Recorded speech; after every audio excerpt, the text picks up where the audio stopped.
பார்க்கறதுக்கு இல்லையன்ற ஒரு வருத்தம் கண்டிப்பாக இருக்குது. கண்டிப்பாக எங்கேயா இருந்து என்னை பார்த்துட்டு இருப்போம். கண்டிப்பாக அவர் இல்லைனாலும் அவரோட உருவத்தில் ஒரு நபர் இங்கே வந்திருக்காரு. ஸோ நம்ம வடிவேல் பாலாஜியோட மகன் தான் நம்ம கூட இருக்காரு.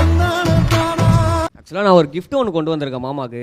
ஓ, அப்பா கூட இருந்தது இது. அப்பாவோட அப்பா போட்டிருந்தாரு ஒரு பிரேஸ்லெட் மாதிரி. அது அப்பா எங்கே போனாலும் ஷூட்டுக்கு போனாலும் சரி, எங்கே வெளியே போனாலும் சரி, அது சொல்லுவார். இது வந்து எனக்கு லக்கியான பிரேஸ்லெட், இது நான் வாங்கினதுலேருந்து எங்கே போனாலும் எனக்கு கை கொடுத்துருக்கு, இது ஹெல்ப் பண்ணும் அப்படின்னு சொல்லிட்டு ரொம்ப லக்கியான பிரேஸ்லெட்டு அப்படின்னு சொன்னார். அது நான் அந்த லக்கி இப்போ அப்பா இல்லை, அந்த லக்கி மாமாவுக்கு சேரணும்னு சொல்லிட்டு அப்பா சார்பா அதான் என் டேடியோட பிளேஸ்டு அவருக்கு இருக்கணும்னு சொல்லிட்டு அந்த பிரேஸ்லெட் நான் போடணும்னு ஆசைப்பட்றேன்.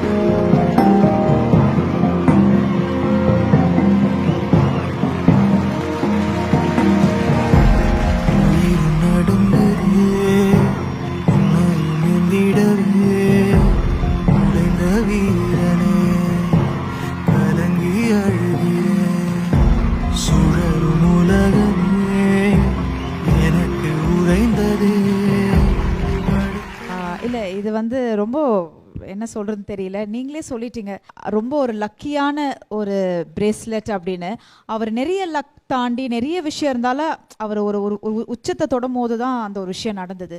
இன்னைக்கு அந்த லக் வந்து கண்டிப்பாக யோசிக்காமல் எடுத்துகிட்டு வந்து கொடுத்துருக்கீங்களே, அதுக்கே ஒரு மனசு வேணும்டா கண்ணா. இதுக்கே நீங்கள் நல்லா இருப்பீங்க.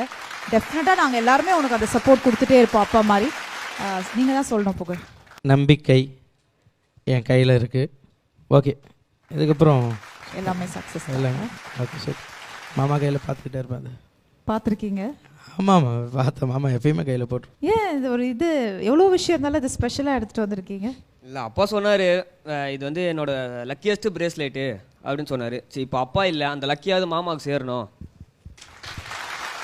இன்னும் மேலும் மேலும் வளரணும், அதை நான் பார்க்கணும். அப்படியே கட்டி பிடிச்ச ஒரு முத்தா உங்க மாமாக்கு நீங்க கொடுக்க, மாமாவோடைய கட்டி பிடிச்சி முத்தா கொடுத்துட்டா.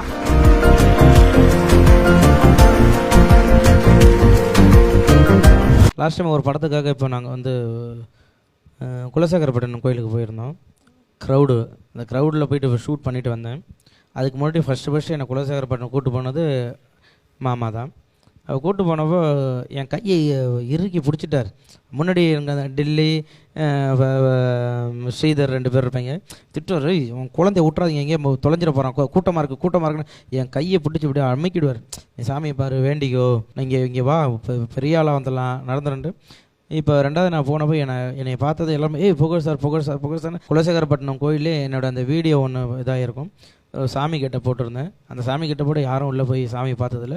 நான் உள்ளே போயிட்டு உள்ளே போனோம், எல்லாம் கூப்பிட்டு போய் என் கழுத்தில் அங்கே வந்து சாமிக்கு நேரம் முத்தாரம்மன் கிட்ட வந்து மாலை எடுத்து போடுறாங்க. நான் அங்கே அதை பார்த்தது அதை ஒரு விஷயம் தான். நான் இப்போ வந்தப்போ என் மாமா கூட வந்தேன். அதுக்கப்புறம் மாமா இல்லாமல் தனியாக வந்துருக்குது ரொம்ப நான் ஃபீல் பண்ண விஷயம் அதுதான்.